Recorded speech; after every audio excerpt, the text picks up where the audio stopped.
Monday Night Football doubleheader. It's SNS. SNS here for a recap.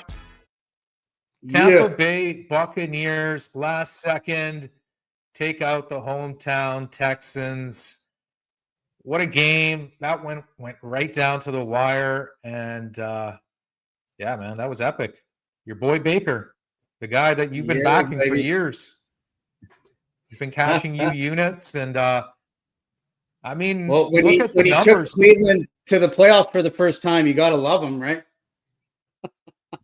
Yeah, he did. I mean, he's been doing a lot of first, and I just think overall, ever since Brady left, I don't think people have been giving Tampa the respect that they deserve, and their defense pretty much the same.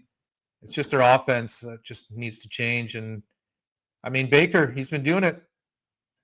So we got to give him respect for that. And yeah, 25 first downs to Houston's 12.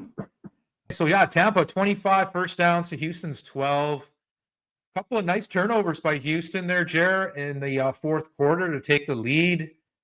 And I was surprised by the coaching by Ryans there, not taking timeouts there with 45 seconds a minute. What do you think? Wouldn't you call timeout there? No.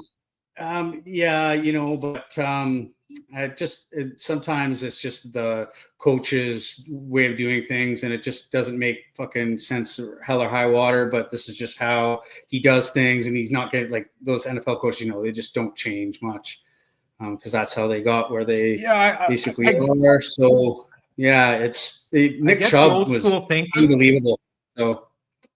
He was. Yeah, it's too bad. I mean, the first play of the game, he had a nice screen. He ran back, and he's looking solid. I mean, I was impressed by that factor. But Tampa, for the most part, I think they controlled this game. And just the turnovers there, they gave Houston the open door.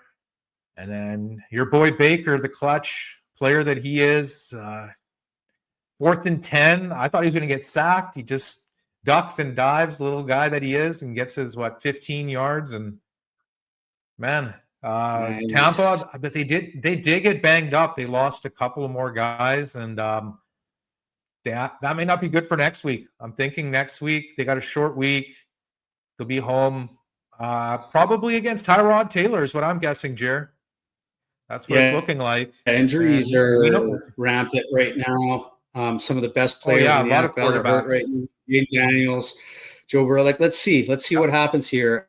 The teams that I'm, interested in and have good, strong feelings for, they got good backups. They got good weapons around. Mac Jones. Guys like that. Carson Wentz, I think, is going to do great. Just with all those weapons around, and you just can't lose with O'Connell when you're. Well, McCarthy's green, so and he's just had a kid, this stuff. So let's see what he can do next his week. Ankle's messed up. Oh yeah, I mean Justin Fields. Not next week. Next game he plays, who knows, right?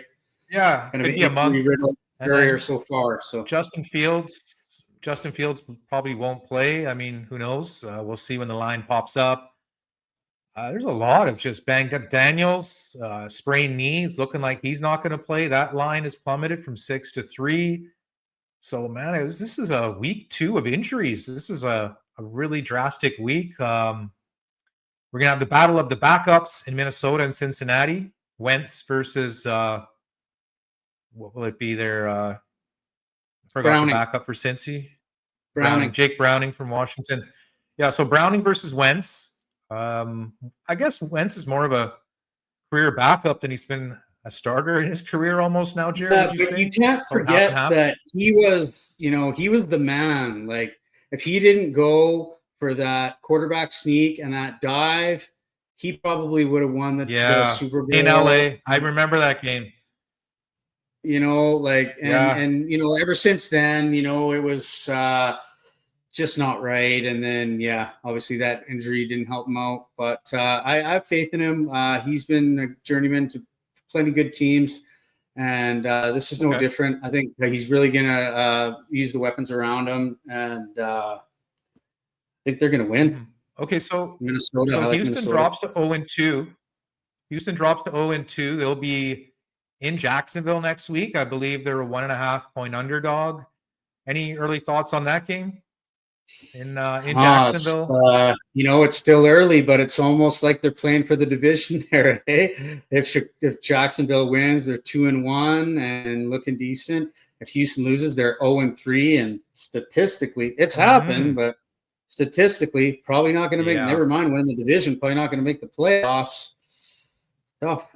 Yeah, they have to play a lot of division winners still, right? So, yeah, I think Tampa Bay will be hosting the Jets. If that spread gets to 7.5, 8, I would look to the Jets. I think Tyrod Taylor is very, very capable. Can move the ball. He's probably a better thrower of the ball than Justin Fields, just like on basics and fundamentals. And we've seen Tyrod for Buffalo and many various teams come in, and he can scramble. But he's not it'll be going to lose you interesting. the game. He's not going to win you the game either, though. Probably not like by himself, but I mean, he's the type of guy you can trust, and he's not going to make. He's a veteran.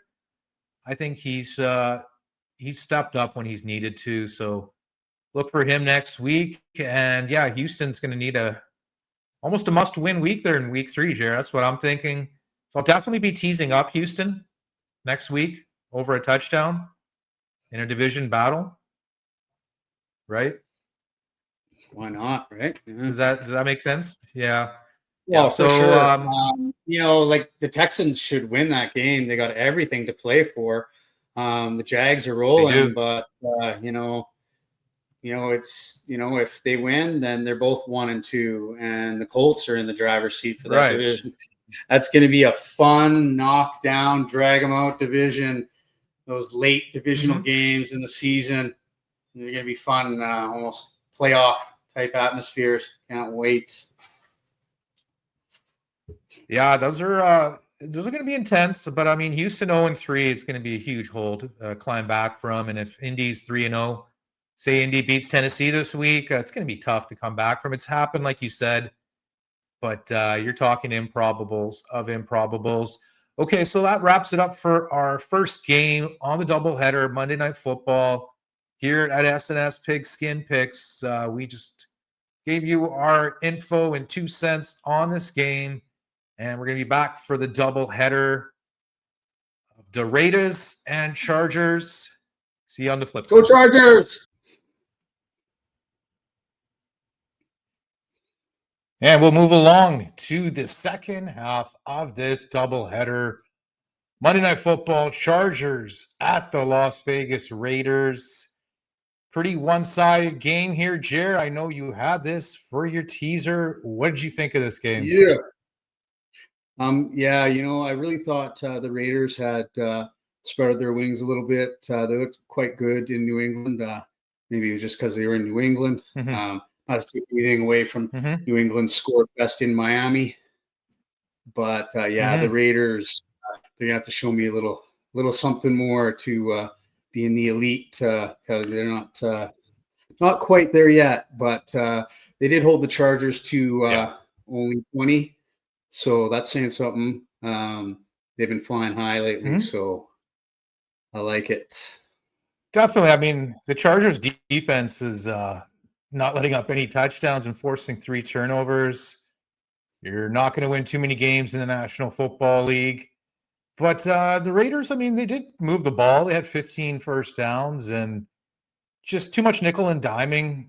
Didn't think Genty got loose. I know he's still a rookie, a couple games in, but it's not making that big of a difference. And I know Pete Carroll, as they were saying on the telecast, he likes to spread it out, not have one bell cow unless you're Marshawn Lynch.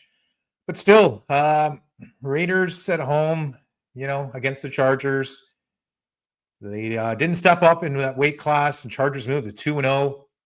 Vegas 1-1. And Chargers, believe it or not, they're starting the season off with 3 straight division games. That's kind of surprising to me. KC, Las Vegas, and now next week, Denver. So it'll be interesting. I think Chargers are 2.5-point favorites. So Denver really needs that tease one. up Denver in that one. Yeah, Denver really needs that one after. Well, yeah, you don't want to go 1-2. Yeah, no doubt. And also a note: Chargers won both games last year against Denver, so Denver's out for a little double revenge factor there. Oh yeah. So I definitely think teasing up Denver will be the play there. And for the Raiders, they're going to be in Washington. Obviously, we've heard the news of Daniels sprained knee, most likely out. We know Eckler is out for Washington as well. And Chargers, I forgot to mention, they got banged up too. Khalil Mack's out. And I think they lost another defender as well. So, yeah, it sucks, these injuries. They just start to pile up early in the year. There's no good time to have them. But, I mean, I guess a little bit earlier is the better early way to go better here. Than later. Overall, yeah, that'll be an interesting game. I mean, Washington will probably be starting Marcus Mariota, I'm guessing. So a lot of backups to look at next week. Man, it's going to be a little iffy. There's going to be a lot of Joe Blow quarterbacks. So it's going to be interesting handicapping for us. So Tampa Bay and the Chargers take it. Both road teams take this one. First one was a thriller. Second one was somewhat compelling. And then, better team takes over. And Jim Harbaugh and Pete Carroll, their rivalry continues from college to the San Francisco-Seattle rivalry. Now they're in the same division. So we'll have more to look forward to in this exciting division. Chargers are leading that division 2-0. That was my preseason pick. They're going to need it. Good start. Get that, good start there. That long stretch, it's a tough division. Kansas City, just because they're 0-2, they're not going to go away quietly. I still see the Chargers at least 12-5, at least, right? For sure. Yeah, you would think so. I mean, they don't have the toughest schedule, so you would think they would be pretty competitive. But so far, so good. They got a home game. Probably going to be just as many Denver fans, I think, in the stadium there for the Week 3 contest, I would think. Yeah, their fans travel well, and it's not too far. So, why not? Take the family down. Some tailgate action. Yeah, exactly. You know it. So that pretty much wraps it up for our recap. Week 2 NFL doubleheader on Monday night. Please join us for our Week 3 picks. We went 4-2 on our mineral picks, and I believe 10-2 overall with all of our picks. Pretty dang good. Yeah. So Week 3 picks coming up Wednesday morning. And we'll be back as well for the Thursday Night Football reaction, Miami at Buffalo. And we're going to catch everyone next time on SNS. Peace.